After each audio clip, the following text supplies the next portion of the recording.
The sheep got out on a Tuesday. Not all of them, just 3. The small Corriedale ewes I'd separated from the main flock in early October because they were losing condition faster than the others. I'd been watching them for 11 days, adjusting their grain ration, checking their hooves every other morning in the gray pre-dawn before the rest of the farm woke up. I thought I knew where the fence was weak. I had walked that fence line twice in September and again after the first frost, stapling loose wire and driving in new posts where the old ones had gone soft in the ground. I did not know about the crack. The property runs to 214 acres in Boone County, West Virginia, most of it steep and half of it wooded, and the back pasture. The long one that climbs toward the ridge ends at a limestone outcropping that my grandfather apparently just incorporated into the fence line rather than fighting it. He was practical that way, or so I'd been told. The rock face was solid for most of its length, maybe 60 feet across, and the fence posts were sunk right into the base of it, which seemed like sensible engineering until that Tuesday morning in October, when I walked out into a light rain and counted only 9 ewes instead of 12. I found their tracks in the mud near the eastern end of the outcropping, where a vertical fissure in the limestone, not even a foot wide at its narrowest. But the sheep are narrow animals when they want to be, split the rock face all the way down to the soil. They had gone through it, single file, like they had done it before, like they knew it was there. I stood at the gap with the rain coming down the back of my collar and looked through into the tree line on the other side. I had not been on the other side of that rock. I had never had reason to go there. The property line on the deed, which I had read 4 times in the 3 weeks since the estate settled, described a boundary that ran along the ridge top, and I had always assumed that what was on the far side of the limestone was simply the neighbor's land. Rough timber, nothing useful, not my concern. I had not thought to question it. I squeezed through the crack sideways, the wet limestone cold against my shoulder blades, and came out the other side into a different quality of silence. The rain sounded different here. Softer, somehow the drops broken up before they reached the ground. I stood still for a moment and let my eyes adjust to the filtered light, and then I understood why. The trees above me were not wild timber, they were in rows. Old rows overgrown and half collapsed into each other, but rows nonetheless. And some of them still had fruit on them. The fruit was small and dark. Not plums, the shape was wrong. Not cherries. The trees were too large, their trunks as wide around as my thigh, bark ridged and deeply furrowed the way bark gets when a tree has been standing through 40 or 50 winters without anyone touching it. I reached up and pulled one free from a low branch. It came off easily, the stem dry, the skin tight and slightly waxy under my thumb. I bit into it and stood there in the rain with the juice running down my chin, trying to name what I was tasting. Tart first, then sweet, then something almost floral at the back of the throat. A pear, maybe, or something older than the pears I knew from the grocery store in Hartwell. Something before those pears, the ancestor of them. I counted the rows as best I could. The trees grew close together now, their canopies tangled, some of them leaning at sharp angles where the ground had shifted beneath them over the years. But the spacing between trunks was deliberate and even, about 15 feet, give or take, the way someone would have planted them with a measuring rope and a clear afternoon, and a plan that extended 20 years into the future. I counted 7 rows running roughly northeast to southwest, and in each row I could make out 8 or 9 distinct trunks before the far end disappeared into underbrush. Somewhere between 50 and 60 trees. Some dead, some barely holding on, but more than half still carrying leaves, still carrying fruit. My sheep were 50 feet ahead of me, entirely unbothered, pulling at the low grass that grew between the rows. They had been here before, that much was obvious. The grass between the trees was cropped close in a way that wild grass doesn't get. They had a path worn through the crack in the limestone. They had been doing this for a while, probably all spring and into summer, and I had not known. I thought about the property deed again, the description of the boundary along the ridge top. I thought about what it would mean if this ground was on my side of that ridge. I didn't know enough yet to be certain. The light was getting flat, the rain still coming down in a thin, steady curtain, and I had been standing in it long enough that my jeans were soaked through above my boot line. I needed to get the sheep back. I needed to get dry. But I stood there one more moment, looking down the longest row I could see, to where the trees crowded together and the light between them went green and deep. Someone had planted these. Someone had measured the rows and dug the holes and carried the saplings here and pressed the roots down into this particular hillside. Someone had planned for a future they intended to live in. And then, for reasons I didn't yet know, they had stopped coming. I called the sheep back the way my grandfather had taught me. 2 short whistles and 1 long one, then silence. They came reluctantly, the oldest ewe last, stopping once to look back through the crack as if she was leaving something she meant to return to. I understood the feeling. The walk down took longer than the walk up.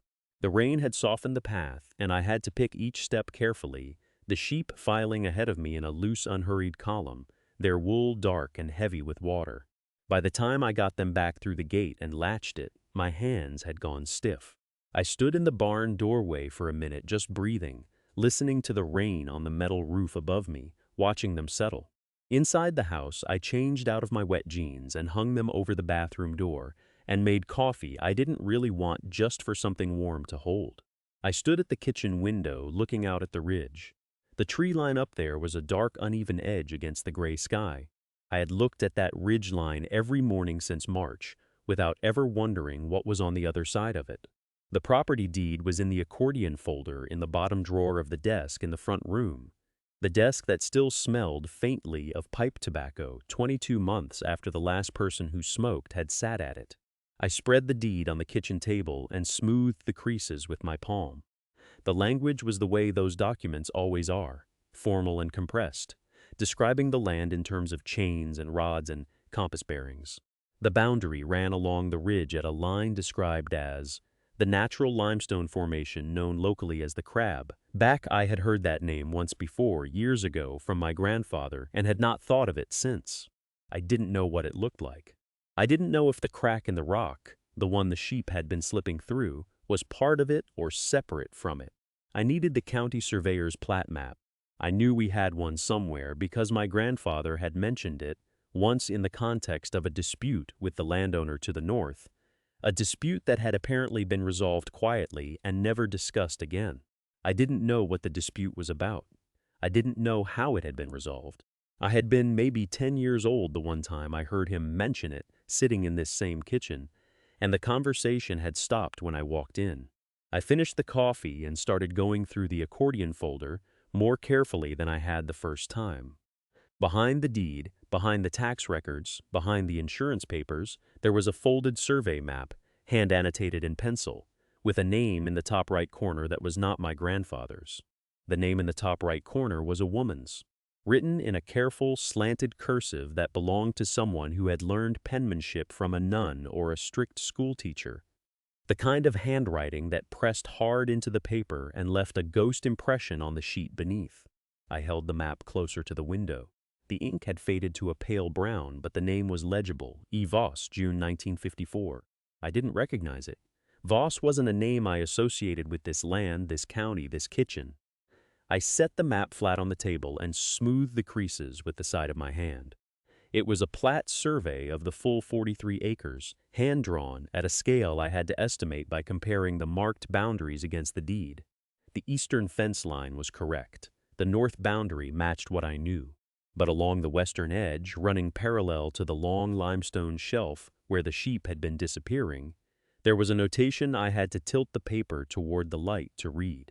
2 words written smaller than everything else. Old planting. Below those 2 words, a bracket. The bracket extended roughly a quarter of the way down the western boundary, maybe 200 feet of frontage against the rock formation. And inside the bracket, in the same careful hand, not surveyed, EV not surveyed, in 1954, I thought about that for a moment. My grandfather had owned this farm since 1971, when he bought it from the estate of the man who had bought it from whoever came before. I had never known the full chain of ownership. The deed in the accordion folder went back only to 1971, which was as far as my grandfather had cared to trace it, whatever E. Voss had been a prior surveyor, a prior owner, a neighbor hired to draw the map. She had known something about the western boundary in 1954 that she had chosen not to commit to a formal survey, and my grandfather had kept her map anyway. The sheep came in from the east pasture at 3:30, the way they always did when the light started to angle. I counted them from the kitchen window, 12. All 12, which meant the gap in the fence I'd found the previous week, was holding at least for today. I had wedged a section of treated lumber into it on Tuesday and packed the base with gravel. Temporary. Everything on this farm was temporary until I made it permanent, which meant everything on this farm was a decision waiting to happen. I folded the survey map back along its original creases and put it in my coat pocket instead of back in the accordion folder. I wanted it with me when I walked the western line tomorrow morning, before the dew burned off and while the light was still low enough to throw shadows. There was something against that rock that E. Voss had seen and declined to name. I was out the door by 6:15 the next morning, Thursday, the second week of October, with the survey map folded in my left breast pocket and a thermos of coffee in my hand. The temperature was 38 degrees. I know because I had checked the small analog thermometer my grandfather had nailed to the porch post sometime in the 1980s, the red needle behind scratched glass, still accurate within a degree or two, still useful after all that time.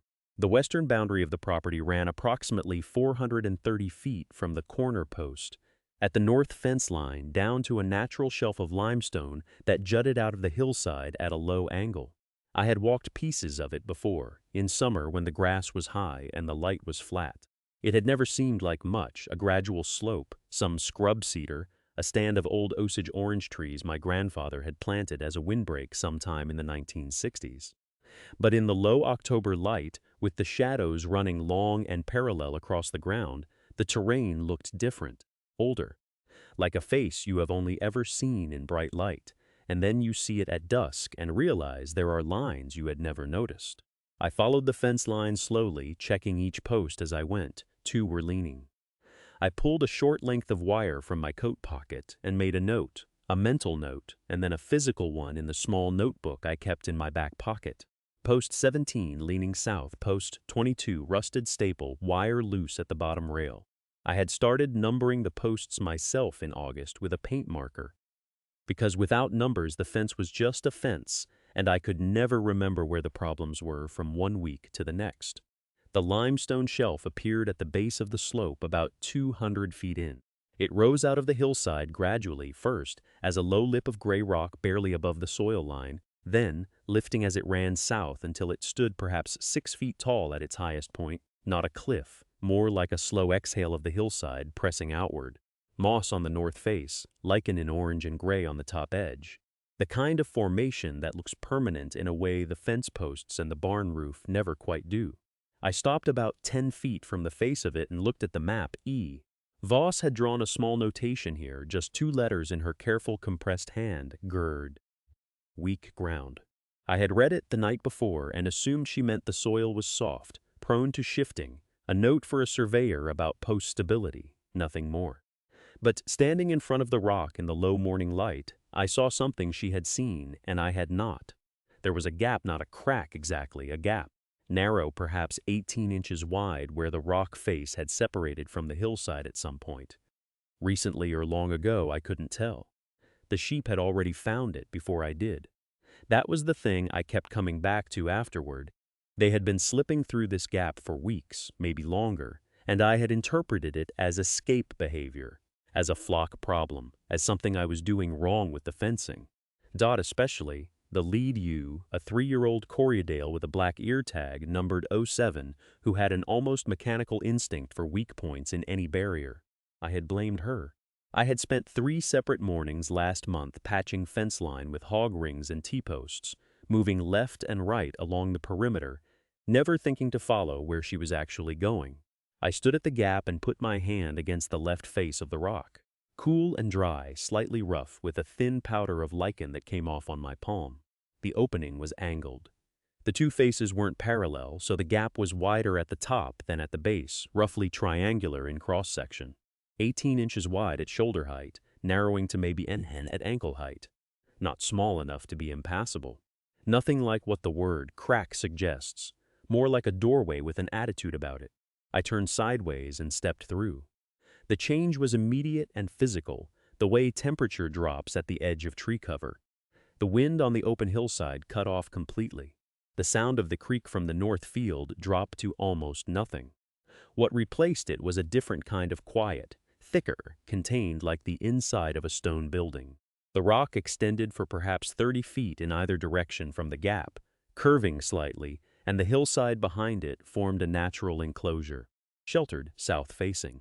I had to stand there for a moment just to register what I was looking at, because it didn't fit any category of thing I had expected to find. Trees, old ones. Not the bramble and scrub sumac that colonized every neglected margin of this property. Not volunteer saplings coming up through dead grass. These were planted trees. I could see it in the spacing, in the way they stood at measured intervals in 3 rough rows along the sloped ground. 8 of them, maybe 9. I counted twice and came up with a different number each time, because 2 of the outer ones had split at the trunk and were partially collapsed, their crowns lying on the ground at an angle like they were resting. The standing ones were gnarled in the way old apple trees go gnarled, thick-waisted, low-branched, with bark that had been through decades of freeze and thaw. Some were still alive. I could see it in the color of the smaller upper branches, a warmth in the wood that dead trees don't have. I looked down. The soil inside the enclosure was dark and close-textured, different from the clay-heavy hillside on the other side of the rock. Someone had worked this ground. I stood there longer than I should have, still holding the fence post I'd carried up from the truck. The ground inside the enclosure, I kept calling it that in my head, the enclosure, because I didn't have a better word yet, was maybe 40 feet across at its widest point, tapering at the far end where the hillside rose again and the rock face continued. The trees were arranged in a pattern that made sense only when I stepped back far enough to see it whole. 2 rows of 3, and a third partial row at the upper edge where 2 of the split ones had been. A deliberate grid. Someone had drawn this out on paper before they planted it. I set the fence post down and walked in among them. The bark on the nearest standing tree was dark gray and deeply furrowed, ridged in a way that old apple bark goes. Not quite like any other tree. I put my hand flat against it. The wood underneath was solid, not punky, not hollow. I worked my thumbnail into a small wound on one of the lower branches, a place where a sucker had been broken off years ago, and the wood beneath the gray surface was cream-colored and firm. I checked 3 more branches the same way, alive, all of them. Whatever had kept this ground from completely going to wild had also kept these trees from dying outright, even if they hadn't been pruned or tended in what looked like a very long time. The grass between the trunks was different from the hillside grass, shorter, finer, more like something that had been walked on and grazed over many years. I looked down and found half buried in the sod near the base of the largest tree a flat stone, rectangular, roughly the size of a bread loaf. I crouched and worked my fingers under the edge and lifted it. The underside was wet with soil contact, and there were earthworms, which told me the ground was better here than I'd assumed. Under the stone, there was a half-rotted wooden stake, maybe 18 inches of it still intact, the top end sharpened to a crude point, a marker of some kind, the kind you'd put down to remember where you'd planted something, or to mark a row. I thought about the dark soil, the spacing, the marker stone. Someone had brought amendments up here. Compost, or rotted manure, or both, carried up this hillside on foot because no tractor could have come through the rock gap. This had been done entirely by hand, and not once, but over seasons, over years, enough to change the character of the ground itself. That kind of work doesn't happen without a reason that matters to the person doing it. I looked back toward the gap in the rock. From inside the enclosure, I could see the gap, but not the pasture below it. No one on the hillside would have known this was here. I stood there for a long moment, holding the rotted stake in both hands. The wood was soft as wet cardboard, but it held its shape, the sharpened tip still recognizable. Someone had driven this into the ground with intention, not in a hurry, not as a temporary thing. The way you mark something you plan to come back to. I set it down carefully, the way you set down something old when you're not sure yet what it means. The enclosure was roughly oval, maybe 60 feet across at its widest. I started walking the perimeter slowly, keeping close to the rock wall, watching the ground. Every few yards I found another one, flat stones set deliberately, some half buried by decades of leaf fall, each one covering a stake or the ghost of a stake, just splinters by now, held together by the soil pressing around them. I counted 11 before I'd completed the loop back to where I'd started. 11 markers, spaced unevenly, not in a geometric grid, but following something, a logic I couldn't read yet, like a sentence in a language I almost knew. The trees were the next thing I looked at properly. I'd registered them when I first came through the gap up, the height, the gnarled shapes, but I hadn't looked at them as a set. Now I walked to the nearest one and put my hand on the bark. It was deeply furrowed gray-brown, rough enough to catch the skin. I tilted my head back. The canopy was open, Winniper bare, and I could see the branch structure clearly against the white sky. The branching was too regular to be wild growth. Someone had trained these limbs. The lowest scaffold branches were all at roughly the same height, 4 feet off the ground, and they spread outward in a pattern that let light reach the interior of each tree. These had been pruned for years, maybe decades, and then stopped. I pressed my thumbnail into the bark at the base of a small twig and looked at the cambium underneath. Green, alive. Whatever neglect had come, the trees had continued.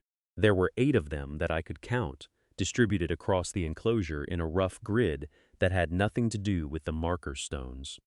So the markers were for something else, something that had grown lower or something planned and never fully planted. I took my notebook out of my coat pocket. My pen was cold and dragged on the paper, but I made a rough sketch anyway. The rock wall, the gap, the 8 tree positions, the 11 stone markers. I numbered the markers in the order I'd found them. I didn't know yet what the numbers meant, but I knew I would want them later. The afternoon light was going gray flat the way it does in February. Around 3 o'clock, the color draining out before the dark arrives. I had maybe 40 minutes before I'd be picking my way down the hillside by feel. I walked the grid slowly, stepping between the trees, trying to understand the spacing. The 8 trees weren't evenly distributed. There were 2 clusters of 3 near the north wall, and 2 solitary ones closer to the gap where I'd come in. The clusters made sense if you were thinking about cross-pollination, about having varieties near each other that would share bloom time. Whoever had planted these had known what they were doing. I stopped at the nearest solitary tree. It was the biggest of the 8, with a trunk diameter I couldn't circle with both hands. I pressed my palm flat against the bark. It had the dry, plate-scaled texture of an old apple. Not a young one, not a crab. Something grafted and intentional. I looked up into the canopy. Even bare, even in February gray, I could see the old pruning cuts healed over into smooth collars, the secondary scaffold branches trained outward at angles that suggested someone had spent years teaching this tree how to hold weight. The last cut I could find was maybe 8 or 9 years old based on how far the callus had grown. So the tending had stopped sometime around 2015, 2016. Around when my grandfather's health had started going. I wrote that in my notebook. I wrote, "Stop tending approx 2015. Why?" The stone markers were still bothering me. I went back to the one I'd designated number 1, the southernmost, the smallest, and crouched beside it. It was set deeper than the others, more deliberately. There was a flat face on it I hadn't noticed in my first pass. I turned so the remaining light came over my shoulder and looked at it straight on. Someone had scratched letters into it. Shallow, made with something pointed. A nail, maybe, or the tip of a knife. 2 letters and a number. The letters had worn almost smooth, but I could make them out if I tilted my head. And below that, the number 7. I sat back on my heels. My grandfather's initials were FW. My grandmother's were before she married. These weren't family initials I recognized. I wrote them down anyway, Rach7, and moved to the next marker, the one I'd called number 2. I had to scrape a lichen crust away with my thumbnail to find the face. Same shallow lettering. Same initials. Different number. 12's the stones numbered. Not in the order I'd found them. The light was going fast now, the shadows pooling blue along the base of the rock wall. I had maybe 20 minutes. I moved to the 3rd marker, then the 4th, copying each number into my notebook without stopping to interpret. Interpretation could happen later, by lamplight, with the notebook open on the kitchen table. Right now, I needed the data. By the time I reached the 7th marker, the blue shadows had turned purple, and my fingers were clumsy from cold. I had 6 numbers in my notebook, 7, 12, 3, 19, 1, 8. The 7th stone gave me 15. All carved in the same hand, Same depth, same angle of cut, like someone had practiced the motion until it was automatic. 8 markers total along the wall, I thought, remembering the rough count I'd made on my first afternoon in the orchard. That meant I was missing one. I found it by accident, almost stepping on it as I moved back toward the gap in the rock. This one had fallen forward, face down in the grass, and I had to pry it up with both hands to read the face. The lichen here was thicker, older, and the number had nearly disappeared into it. I worked at it with my thumbnail for a full minute before the shape resolved 8 stones. 8 numbers, 1, 3, 4, 7, 8, 12, 15, 19. I wrote the sequence in order and stared at it for a moment in the failing light. Not consecutive. Not random feeling either. There was something almost deliberate about the spacing. My first thought was a date, but no date used all those numbers in sequence. My second thought was a combination, something you'd dial. I looked up at the rock wall itself. I hadn't paid close attention to the wall, beyond using it as a backdrop for the markers, but now I walked its length slowly, running my hand along the face. The limestone was cold and uniformly rough except for one section near the north end, maybe 4 feet wide, where the surface was smoother, worn smooth. The kind of smooth that comes from hands, not weather, from something being touched repeatedly in the same place over years. I pressed my palm flat against it, nothing moved. But there was a different quality to the sound when I knocked on it with my knuckle. Not the dense thud of solid rock, but something slightly hollow, the way a wall sounds when there's empty space behind it. I stepped back and looked at the base of the wall in that section. The grass was shorter there, almost absent, the soil compacted and pale. Not from my own feet, I hadn't stood here before tonight, from older traffic. Something had come and gone from this spot long enough, and often enough that the ground remembered it. The light was gone now, truly gone, just a pewter smear above the tree line to the west. I had my flashlight, but my hands were shaking, and it wasn't from the cold. I took a photograph of the wall with my phone and walked back through the gap toward the barn. I didn't sleep. I lay in my grandfather's bed with the wool blanket pulled up and my phone on the pillow beside me, the photograph on the screen. Just a gray rectangle of stone, the flash washing out the texture, the worn section nearly invisible in the image. It didn't look like anything. Anyone seeing that photograph would see a fieldstone wall in the dark and nothing else. But I had been there. I had felt the hollow sound under my knuckle. I had seen the compacted ground. I got up at 4:30. There was no point in pretending. I fed the sheep by headlamp, counted them twice, all 19 present, and stood in the barn longer than I needed to, watching them settle back into the hay. The smallest ewe, the one I'd been calling Pocket since September, came and pressed her forehead against my knee the way she sometimes did. I left my hand on her wool and let myself think through it slowly. The orchard was old. The wall was old. The worn section was not old in the same way the rest of the wall was old. It had been worn by specific, purposeful contact at a specific height, at a specific point, for a specific reason. My grandfather had built or rebuilt that wall sometime before 1971, according to the county record. He had known every stone on this property. He had walked every fence line every spring. He had not told me about the orchard. He had not told my mother. He had not, as far as I could determine from 40 years of family conversation, mentioned it to anyone. That was not neglect, that was a decision. I went back out just after 7 when the light was clear and flat and good for seeing. I brought the pry bar from the tool shed, not because I planned to use it, but because it felt right to have it in my hand, something solid and purposeful to carry. I walked through the gap in the fence, across the frost-stiffened grass, past the first rows of apple trees, and straight to the north end of the wall. In daylight, the worn section was obvious. I don't know how I had missed it all summer, except that I hadn't known to look, and the eye skips what the mind hasn't named. I ran my fingers along the surface again. At the left edge of the worn section, about hip height, there was a shallow depression, not a gap, not a latch, just a subtle concavity in the stone, the kind a thumb would make if it pressed in the same place 10,000 times. I put my thumb in it, I pushed. Then I pushed sideways toward the right, and the section of wall moved. It moved maybe 4 inches to the right, then stopped. I shifted my weight and pushed again, and it gave another inch, grinding against the frozen ground at its base, and then it swung. Slowly, the way a door swings when the hinges are old and heavy and have not moved in years. It swung on a vertical axis I couldn't see, some internal iron rod set into the stone above and below, and it opened just wide enough for a person to step through. I stepped through. On the other side was a second enclosure, maybe 30 feet by 40, entirely hidden from the field. The walls on three sides were the same limestone, waist high on the field side and taller here from the grade change. The fourth side backed against a low rise of ground, so dense with cedar that it formed a natural wall of its own. Inside there were 4 more apple trees, older than the rest, their bark deeply furrowed, their shapes unpruned and massive. And along the far wall, in a row, there were 12 wooden frames on short posts. Empty now, weathered silver, but unmistakably the frames of beehives. I stood there for a long time without moving. The ground inside was different. Even under the frost I could feel it, softer, worked over. Someone had composted here, had turned this soil deliberately for years. The trees were old variety trees. I could tell by the shape of the remaining dried fruit that had fallen and frozen against the base of each trunk. Not the round commercial kind, elongated, slightly ribbed.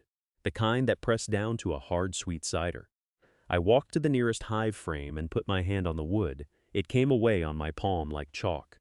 I think about her differently now. The woman who pressed her thumb in that same spot 10,000 times. Who built the hidden door, not out of secrecy for its own sake, but out of a desire to protect something she had made. Who kept bees and pressed cider and grew old varieties that nobody was selling anymore, and who kept all of it contained inside a wall that looked, from the outside, like just more wall. She knew they would underestimate what was behind it, so she made it easy to miss. I don't know if she meant for me to find it, or just hoped that someone eventually would. I'm still learning what she left me. Every fall I'll press what those trees give. Every spring I'm going to rebuild those frames. And every day I walk through that gap in the fence, I think, this is the thing about inheritance. The weight isn't in the debt. It's in the patience someone spent building something they'd never see finished.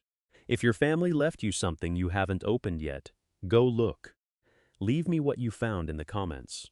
And if this story stayed with you, share it with someone who needs to hear it.